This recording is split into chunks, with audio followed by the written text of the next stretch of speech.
Hello, hello, fearless listeners. Are you ready for another episode of Let Fear Bounce? It's the podcast that's all about conquering challenges and facing our fears. I'm your host, Kim Langling, and each week we'll dive into inspiring stories, expert insights, and practical tips to help you turn your fear into your greatest ally. So sit back, relax, grab that cup of coffee, and let's discover how to make fear our bouncing board towards a life filled with endless possibilities right here on Let Fear Bounce. Hello, everybody. Welcome to another episode of Let Fear Bounce. This is Kim Langling, your host, and I am so happy that you're deciding to spend just a small part of your day with myself today and my special guest, Sharon Rolph. Felt invisible for almost her entire life. And when she retired, she wondered how she would know if she was productive. Now, today, she is a motivating influencer at the age of 76. She's an author, podcast guest, and the Queen of Courage. I love that name, the Queen of Courage on Instagram. And yes, folks, I have to say it that way with drama. So since finding her spark, her days now feel right for the first time. And this transformation she experienced, she is offering to all of you. She's the perfect person to help others matter outside work, live meaningfully, impact life with wisdom and confidence, and find their inner spark. Woohoo! Sharon, welcome to Let Fear Bounce. Thank you. I let it bounce about 30 years ago. Awesome. Awesome. Now, we were talking off mic about folks that we know that have some fears and things that hold them back from doing things, from experiencing life each day, as a matter of fact, after retirement age. And I want to jump right in on that. And I was sharing with a family member of mine. I mentioned that, since her retirement, she's become very sedentary, a bit reclusive, and it seems as if she's almost afraid to leave her house. She doesn't have activities or friends or hobbies or anything. And you had started to list a few things of why that might be. So I want to jump right in with that. Well, our bodies change as we age, like most people know, and you have to keep adjusting. So we were talking about our hair, and it seems like every week or two, I have to adjust my hair. It's getting thinner all the time. I used to be, that was one of my glories, is my hair all through life. I've always been overweight, so and yet looking good was important to me. So I had to work at that. So your knees creak and your hips, have adjustments, and let's see what else. Well, I take a lot of supplements to help me look good and healthy and be healthy, but so there's all kinds of adjustments. Then You had also mentioned hearing. yeah. So in fact, before I got in bed this morning, I thought, I don't have any trouble hearing my pastor. So how come sometimes was accents, especially certain accents, not all of them, but so when I'm going to be on podcasts and I'm looking at, I'll listen a little bit to whether the speaker host has an accent that I struggle with. And if they do, well, then I turn on closed captions almost all the time, just to make sure I don't miss anything or help me not miss anything, even on the TV. So there's a lot of adjustments, and either you can see those adjustments as, boy, I'm going to be in the grave tomorrow. Or you can say, oh, I need to adjust my skirt, or my, my hair cut may be needing to be different. In fact, the guy that cuts my hair, he's got somebody in his office. You could actually count the hairs on her head on the top. It's something that her brother has, and she has the biggest smile, but I can't believe how few hairs she has on her head. And yet she's still cutting hair. She's still happy with life. She's still out there being productive. And she's probably at least in her 80s at that. So not everybody's brave enough to face the changes that life requires of us. The last 2, 3 weeks, I've had a pain all up and down my right side, and I don't know. Well, I'm blaming it on ergonomics. My desk chair is not correct, and then I had stopped using my good feet arches for a while, and oh, maybe I should get those out again. So I'm trying to remedy the situation. And not everybody sees it that way. Life's a puzzle. So our ingenuity is being called on to solve these little adjustments. And they're often just baby steps, but if you don't see them as something that's your responsibility to react to, then you're, well, okay, here's a myth that I worked in my last 8 years at Boeing, and they told me that a lot of people put off retiring because they know they'll be dead in 3 years. Oh, that hurt my heart. What are you telling? That's a defeatist attitude. Yeah, but then I drove Lyft for a year, and I love talking to my writers, and this gal says, "Well, that rumor's going around our shop too, and they had nothing to do with Boeing." So it's a myth that people either can choose to believe or not believe. And it took me at least 3, 4 years to realize, oh yeah, if you become a couch potato, it'll probably take 3 years for you to die. You're right. And my grandmother, she's passed, but I clearly remember her saying, and I think she passed away at 80, but I clearly remember her saying, because I would call her every Sunday. And the one Sunday she wasn't answering, and she didn't believe in answering machines. She had no cell phone. It was just a landline. Yeah. And so when she wouldn't answer, and she was in Florida, I'm going, all right, well, she's 2,000 miles away. I can't just hop in my car. And Mhm. so I kept calling throughout the day. And when she finally answered, God bless her, when she finally answered, I said, Grandma, where in the world have you been all day long? You've been worrying me sick. And she said, well, Kimmy, I went golfing with my girlfriends. I know she always called them the girls. I went golfing with the girls. I came home, had some lunch, took a nap, and then I went out on the roof to bleach the roof. And I went, Grandma, you cannot be climbing on your roof at close to 80 years old. Get someone to do it. She goes, oh my goodness, I am not going to be hiring and spending good money when I can certainly get up there myself and do it. And I said, Grandma, you can relax. And she said, the day that I sit and do nothing is the day I'll die. Mhm. And I've never forgotten that, because she was one that could not sit. And I chuckled because I think I inherited that from her. I'm not one to sit still and do nothing. And Uh-huh. she wasn't either. And I've always admired that about her. She's like, I can't, if I sit down and do nothing, that's the day that I die. And I think she also meant mentally as well as physically, not you have to get out there and do stuff. It doesn't have to be certainly. I don't recommend 80-year-olds climb on your roof, but I won't climb on my own roof. But you know, find something, and share your insight on that as well, because you're the motivator here, for folks that, I mean, and this is not negative, but you're a generation older than I am. um and I can only go by what I know, Mhm. from my perspective. I can't sit still, and I know that if I had nothing to do, I would feel as if I was disappearing, Mhm. if that Mhm. makes sense. Mhm.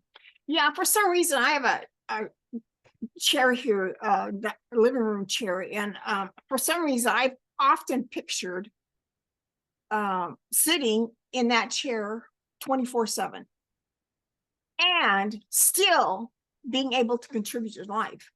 Now, a lot of people have a real problem with that. If they can't hear anymore, well, you can still write letters. You can be a pen pal to somebody in prison, or your nieces and nephews and grandchildren, you can still pray for them. You can still knit, crochet, all that kind of thing. And so as long as whatever ability you have, you can still use for others. In fact, Kim, just last month, a couple of weeks ago, I launched a program called Make a Marvelous Transition into Volunteering. And I had written during the pandemic my book Fresh Courage in Retirement: Finding Purpose, Essence, and Fulfillment. And I took, but for that course, I took chapter 2 and expanded it. Chapter 2 is, the guests I had on my podcast was the 6-year president of AARP in Washington State. And he had laid out 9 tips for successful volunteering. And it felt so good to be expanding on his wisdom, because he said, first start by trying something. Now, too many people might try something and get a sour feeling about it and then quit, but did it align with what you enjoyed doing? Did it align with something that was easy for you to do? Maybe the person running the office was, pretty critical and, hurt your feeling. Well, fine, move on. So start somewhere. Doesn't mean you have to stay there. In fact, he Right. had challenged me to ask my audience, have you been volunteering for more than 2 years at the same place? And what I got then, even while I was writing my course on volunteering, was there must be something good about that you like and enjoy that makes you stay. So I have been volunteering down here around the corner at the food bank. Man, there's an army of people that they feed about 800 to 1,000 people every week. It's a quite an organization. I love what they're doing. But my part is, just a little part. We all have a little to do. And I deliver meals, groceries to 4 families. And, when I started, I thought, well, why are these people needing groceries? Maybe their budget is can't afford it, but sometimes they don't drive anymore. They don't have a car anymore. They don't have, they're often caregivers, and getting out of the house and doing the grocery shopping might not be something they could do. But anyway, I gradually realized there were other needs in their household that I was making it easier for them to keep the household, organized. And since then, I found that there's an army of 35 people every other week that bake bread. They give in the flour and the ingredients, but that bread becomes part of what's being donated to these 1,000 families. That's better than what you'd get in the store, because it's homemade, and they enjoy Yes. baking. I enjoy baking too. So I was so touched by that story. It was just amazing that and I started out my course by saying, doing something for others blesses them and blesses me too. That was one of the things I remember my mom saying. I'm about 14 years old, and it's That reciprocal. you do for others will return to you tenfold. Yeah. And Indeed. so I've started saying volunteering. Good. You know, and I love that you've touched on this topic. And that one question that you said, the gentleman you talked to, he said, had you volunteered at the same place for more than 2 years? And I just started laughing, because I'm a veteran, and so I have volunteered with my veteran post for 25 years. And every month for 24 years, we send out care packages to those who are deployed around the globe. Oh, okay. Uh-huh. Every month for 24 years. Yeah. And my friend and I, who co-founded this, I'm a veteran. She is the wife of the commander of the veteran post, and he's a Vietnam vet. And we were chit-chatting the other day as we were setting up for one of our monthly packings, and I said, "You do realize that we are now shipping packages to the grandchildren of those that we originally sent packages to 24 years ago." Mm. And then we realized, wow, we're getting old. And then we thought, you know what? But here we are still doing it. And we're going to keep on doing it as long as we need to because we have a heart and a passion for it. Did I picture myself doing that 24, 25 years ago? Heck no. That's why I like when you said try something. If it's not a good fit, try something else. There are so many organizations out there in your own neighborhood, in your own backyard that desperately need volunteers because I know how hard it is to get volunteers and keep them. They come for 3, 4, 6 months maybe, and then they get bored or whatever happens. It's just not a fit for them and they're off. And we found we were chit-chatting, the same woman, and there's a core group of us of 8 to 10 of us that have stuck in there for Mhm. 24 years. Mhm. 8 to 10 people is not a lot. But Now they've we've seen become part dozens, of your dozens and family now. dozens come and go. Dozens Yeah. and dozens come and go. And we appreciate all the help for no matter how long they come for. Oh my goodness, we always appreciate that. But it's interesting that there's always within every organization that small core group that has been there from day one. Yeah. It probably hooks into a value that matters to them. Indeed. Yeah. And so one of the last tip he gave in these 9 tips was being able to change somebody's life. And the story he told was he would go. I don't remember if he was commissioned to go to various senior living places, but kind of do an audit. Were the client's needs getting met? And he found this lady that didn't ever eat in the lunchroom cafeteria. She didn't have any teeth, and um, I don't remember the part of the story why she had never gotten dentures, but if she had them, they didn't fit right or hurt her a lot. So she felt embarrassed to be eating without teeth. And so he helped her he became an advocate for her to get what she needed and be able to eat in the cafeteria and have a social life now that she didn't have before. And it probably extended her life by several years because she was now being feeling good about herself and being social and probably eating more nutritious food too. I'm assuming maybe, but he said the fact that and another podcast guest was he became a mentor to Boys and Girls Club, and he said well, wait a minute, he was a tutor because he helped first, second, or third grade kids be able to read. And he said you can't describe the feeling of watching them graduate from school that you help. He said if I hadn't helped them, they would have wound up being a burger flipper at McDonald's or Jack in the Box or whatever. I helped them build the road to something better than just being a minimum wage earner. And he said I invested in the future through helping these kids read.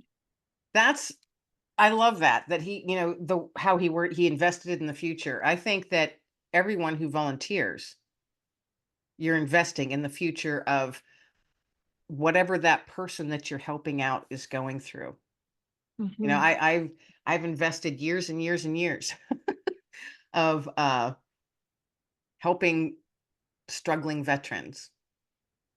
And when you hear of a veteran that's taken their own life, it just rips me apart. Mhm.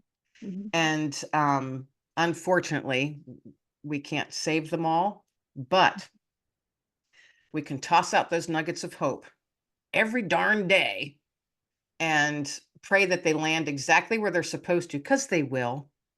And when they land, it's up to that person to accept it or not. Mhm. It's their choice. Mhm. And that was one thing, and I want to ask this of you. That was one thing I struggled with. I was like, oh my gosh, but I did this and this and this, and he still took his life. Yeah. And it just tore me apart. Still brings tears to my eyes. It tore me apart when his mom called me and said that he had taken his life the night before. And we had been trying for 3 months to get him help, but he wouldn't accept it. And I couldn't make him. And I was like, why won't he take our help? I'm like, then I realized, oh my gosh, Kim, this is not about you. It's not Mhm. about you. And he has to be, he had to want help. And for Well, whatever reason, he wasn't in the spot that he could accept mine or ours, our groups. Um, so what would you say to folks that might be sitting, because depression and anxiety happens to everyone, not just veterans. PTSD is not just with veterans. I mean, you've got seniors that are sitting around. I worked in the senior healthcare industry for quite a while, and so many were sedentary and reclusive and completely solitary and did nothing. And I would see them each week deteriorate mentally, physically.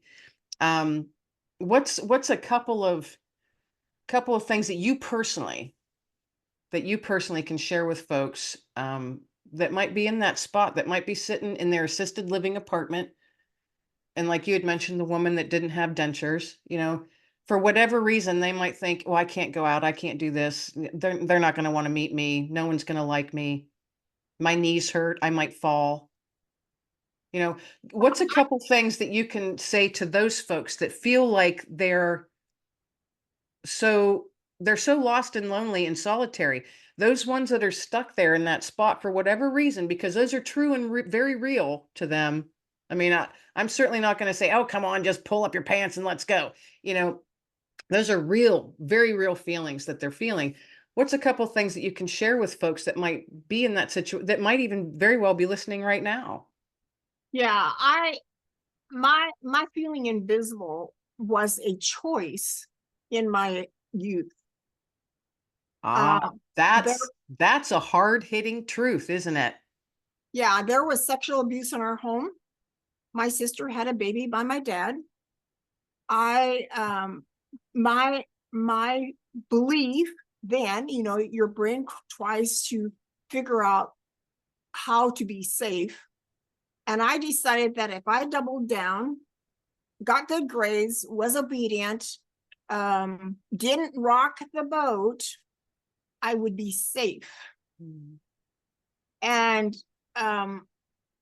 I had made vows in my I thought it was gratitude, but it's kind of became maybe more of a vow that thank heavens he keeps his hands off me. And I just in the last couple of years realized that maybe I'm still feeling invisible. Way down deep in my gut, I did not feel heard. Yeah, mostly heard. All my career. I was competent and diligent in my work. I was always a good worker. I wanted you to take my words to the bank, my integrity and my values. But but the and yet I also did Toastmasters and Dale Carnegie courses. So there was something in me that wanted to be heard, but and I worked at it diligently, kind of, but to realize that I needed to take that cloak off. And I've never married. I was talking to somebody in Germany yesterday that says, yeah, that's might be because you haven't been married because he hasn't found you. You're invisible. Oh, well, you yourself just said you took your invisibility cloak off just a couple years ago. Yeah. Interesting. Well, but the thing that it was one of those, the dear believe or not, I had done a profile about the same time I retired. And when the results came back, it says I was an influencer. Are you sure? I No, mean, I'm laughing at your facial expression. I'm not laughing at what you said. somebody else's profile here. Yeah. I started taking baby steps and kind of wondering what's possible. How I had no idea how they came to that conclusion. I was influencer, but I thought if it could be true, um, how could I move towards that rather than away from that? And that's when I started considering doing podcasting. And because I've always collected words of wisdom, so I'm holding up my book and it says explore the possibilities. I collected maybe 20, 25 years of words of wisdom, that you go past a store with the announcement thing and there'd be something, a thought for the day. So then, but I also like sewing and I love color. And when I worked at Joann's, I helped open a couple Joann's store, and they said, "Well, talk to people about the projects they're working on." So that was a how my little art blocks. Okay, here's one that I think one of my favorite. Worry is a misuse of imagination. You have ingenuity, but if you use it for worrying, then you're just spinning your wheels, Yeah, you're wasting time. Here's one for you. A dear friend of mine gave this to me. She's a fabric artist, and she created this word called trust. She created it in fabric, beautiful, framed it and gave it to me just one day and said, I felt so strongly nudged to give this to you today. And I said, it's beautiful. The word trust, I love it. And she goes, no, no, my message for you that I am being strongly nudged to tell you today is to give you this and to tell you that you cannot trust and worry at the same time. Yeah. And I've never forgotten that. And I have that framed fabric art hanging on my dining room wall. So each night when I sit down to eat dinner, I can look up and there it is. And it's my reminder each night. You can't, because I have a hard time sleeping. So I put that there in my dining room on purpose because that's later in the evening that it's my reminder you can't trust and worry at the same time. So, let the worry go and get yourself a good night's sleep. Well, here's another tip for a good night's sleep is pray for people as you're going to sleep. Indeed. Yes. Yes. And Pray you for might fall people. asleep in the middle of it, but oh wow, you're sleeping and it's good sleep at that. So And here's another tip is I moved from Seattle to Tampa, Florida with my job.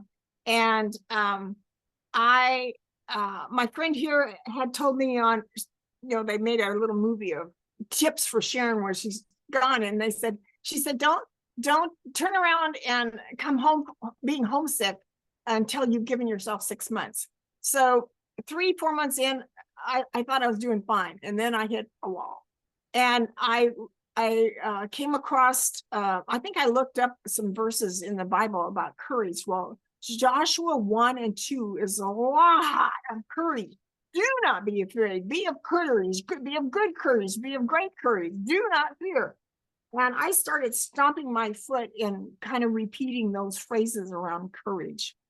And it got me through. I was there 2.5 years before I left for what I thought was a believing in me kind of choice, that I had more to offer. But anyway, that's where kind of the Queen of Courage started, being a foundation. Again, I stomped my foot. I will not be afraid.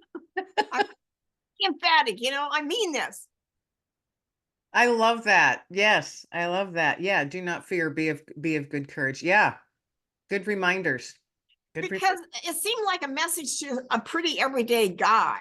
And here he was being commissioned to lead an army. And yeah, us humble, introverted people need some courage once in a while. Right. And the thing is, I've often thought that folks, and I think this is true for everyone, you don't realize the amount of strength that you carry inside you. But if you have faith, this is my own opinion, folks, just Kim's opinion. If you have faith, that strength is multiplied. so many times. So many times. I don't know how, for me, again, personally, I don't know how I would get through pretty much everything. Almost, yeah, everything that I have been through in my lifetime if I did not have that to fall back on. There are so, and I'm sure that you've felt the same at certain times in your life. And you've been able to turn that, take that, and share that with others in the way that God has given you that passion for it. So for me, I send care packages to veterans. I advocate for women with PTSD who have experienced sexual assault. Um, and I do that through my podcast and through the books that I write and, things that I do. And it's lovely to meet you, someone like you, because just reading your bio, checking out your website and all that, you're kind of like, we're sisters in arms. You know what I mean? Because Yeah, you've got the same mission. You're doing different things, but you're on that same mission. right. And that's to make your slice of the world a better place. Exactly. One of the things, a tip that came with the uh, AARP guy was taking risks. There's so many ways to ensure that you don't get uh, destitute, car accident and whatever. Well, now there's pet insurance and all this. Insurance is to make you safe, safe, safe, safe. I don't buy all that because there's a certain amount of life calling us to take a risk. And one of his tips was to take a risk. You don't know what the outcome will be. Well, that's where my little art block, like vulnerability to me is taking a risk. Mhm. It's the willingness to show up and be seen without any guarantee of the outcome. It's taking a step of faith. And to me, when I take the risk first, it's likely that it makes it safe for you to take a risk too. And the result often is magic Yes, I agree.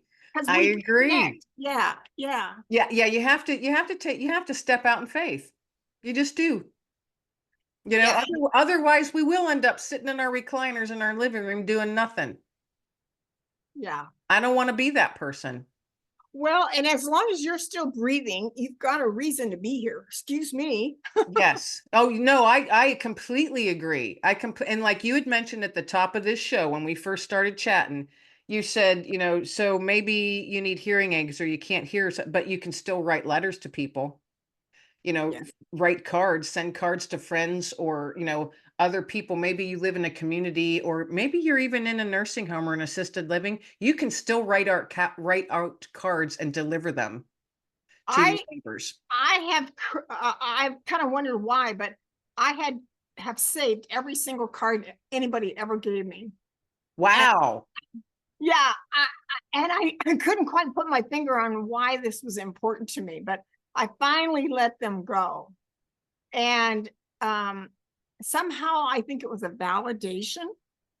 And people with PTSD may need that or depression.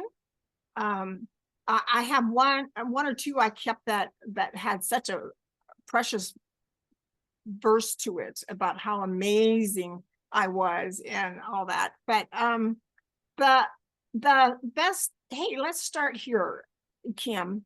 How can you love yourself more today? I've really been working on that a lot the last couple of years. Um, And that's hard it because is. you feel self-conscious about it. Yeah, I've self-care. often told myself, and a lot of times I share with my guests on the show, I'm like, okay, you might have had a crap day. Maybe you woke up feeling crappy. So your whole attitude was crappy, and your day, of course, turned out crappy. Mhm. But, and maybe you went through some really tough stuff that day too, or maybe it's been a week or months, whatever. Are you able to look in the mirror at the end of the day? Are you able to look in the mirror, smile at yourself, and say, all right, wow, that day sucked. Or this month has been so hard. I don't know what I'm going to do tomorrow. But I have a 100% success rate for making it through because I'm standing here talking to myself in my mirror. Yeah, yeah. And I 100% success rate, it doesn't get better than that. Yeah. So, really, I've used that on myself. And I'll be honest, my counselor shared that with me. She said, "Kim, when's the last time you looked in the mirror and said you have a 100% success rate of getting through the tough crap?" I said, "I've never done that." And she Yeah. goes, "Well, I think you should start." Yeah. And I did a long time ago. And that does make a big difference, you The know? first the first time I seriously did that, and I like to do it first thing in the morning, because either you're getting out of the shower or you've just washed your face, or whatever. And the first time I did that, I felt like I was looking at God. Ooh. That gives you a whole different feeling about why Well, the why good you're book here. does say that we are all made in his image, and he looks upon us as his masterpiece. And Ooh. there's tons of verses about that. Your joy may be full. Well, I'm working towards, I actually haven't quite said it like this before, but I'm serious about bringing heaven to earth. So the more Yeah. hope and joy and um, encouragement I can give, then I'm doing my job to bring heaven. And I shared that with somebody I hardly even knew, and they said, "I agree with you." That they apparently knew a group of people that were doing the same thing. Well, and we're not meant to be miserable while we're on this planet because our journey here is so short. People in their 20s, 30s, whatever, they might think they've got it all happening and they're going to live forever. Sorry, sweet pea. No, you're not. You're going to be in your mid 50s like I am. You're going to be in your mid 70s like you are. And you're going to be experiencing those aches and pains and wrinkles and tweaking your back simply because you slept, you know, and your hair turns gray and your eyesight's going. You can't hear as well. Your teeth start hurting. I mean, it's just everything. You're going to start experiencing that. And life is just way too short to not experience the joy that is placed in front of us, the wonder that is placed in front of us each and every day. To see the world through a child's eyes, try that sometime. Oh, that's a good remedy for anybody that's 80 or older. Well, it's a good remedy for me. Yeah. I Curiosity I am at a the I am a first wheel. time grandma, and my granddaughter today, 8 months old today, and I I get to spend a couple days a week with her, and it is the biggest joy of my life at this point in my life. Just, oh my goodness.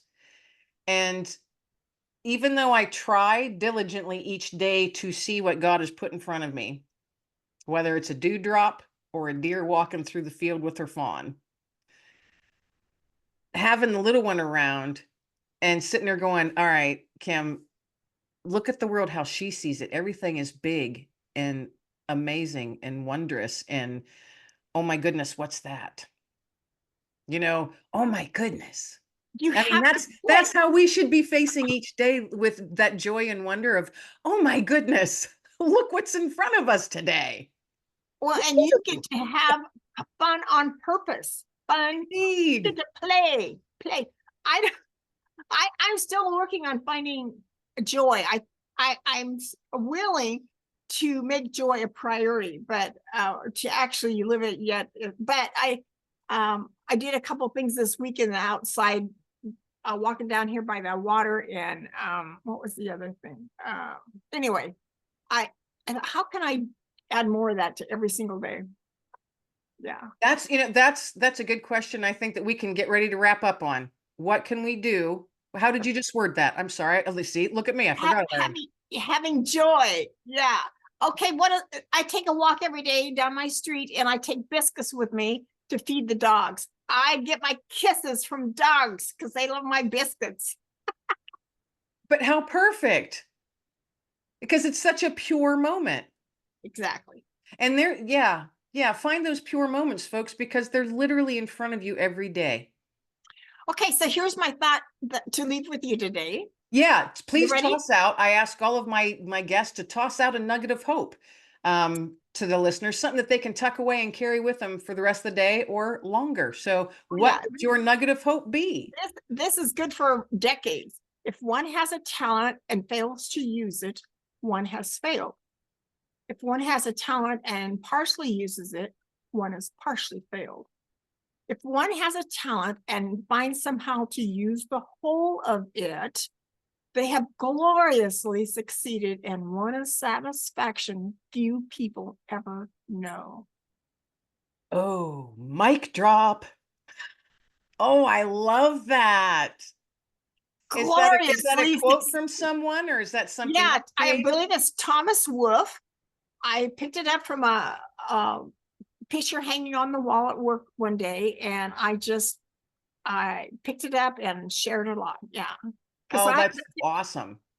exactly what I want people to know and have. So here's how when I wrote my essence statement. It's another mic drop. When we stood in a circle and had to read our essence statement in coaching school to each other, and as it became my turn to share mine, my I sucked in my breath and I thought, nobody's ever asked me to reveal my soul. Here's how mine goes. I am a precious jewel of wisdom. I'm a colorful collaborator, motivator, and learner.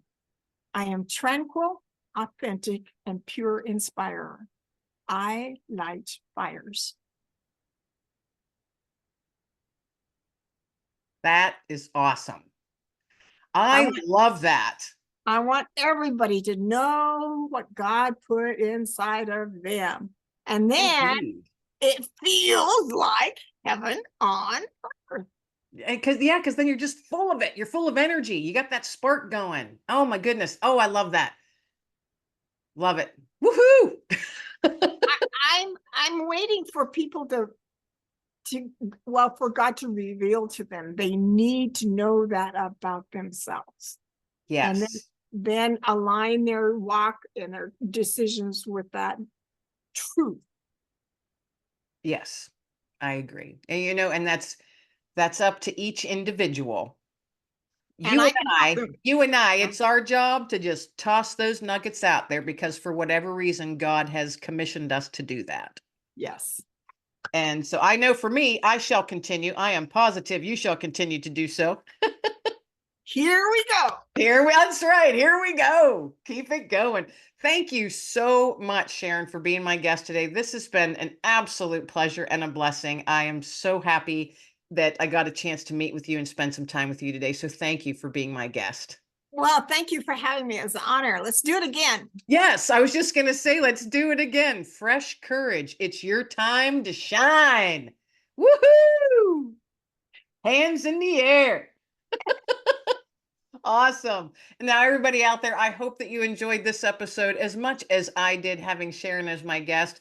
Each Wednesday, folks, tune in on your favorite podcast listening platform and on YouTube under Let Fear Bounce. This is Kim Langling, your host of Let Fear Bounce. Everybody be well, stay well, and above all, be blessed. And that is a wrap, my fearless friends. Thanks for bouncing along with me on another episode of Let Fear Bounce. I hope you're feeling a bit motivated and ready to take on any challenge that might come your way in the coming days. Be sure to hit that subscribe button so you never miss an episode of Let Fear Bounce. Tune in each week for your dose of inspiration from my amazing guests from all over the world. So until next time, keep bouncing forward and stay fearless, my friends. Everybody be well, stay well, and above all, be blessed.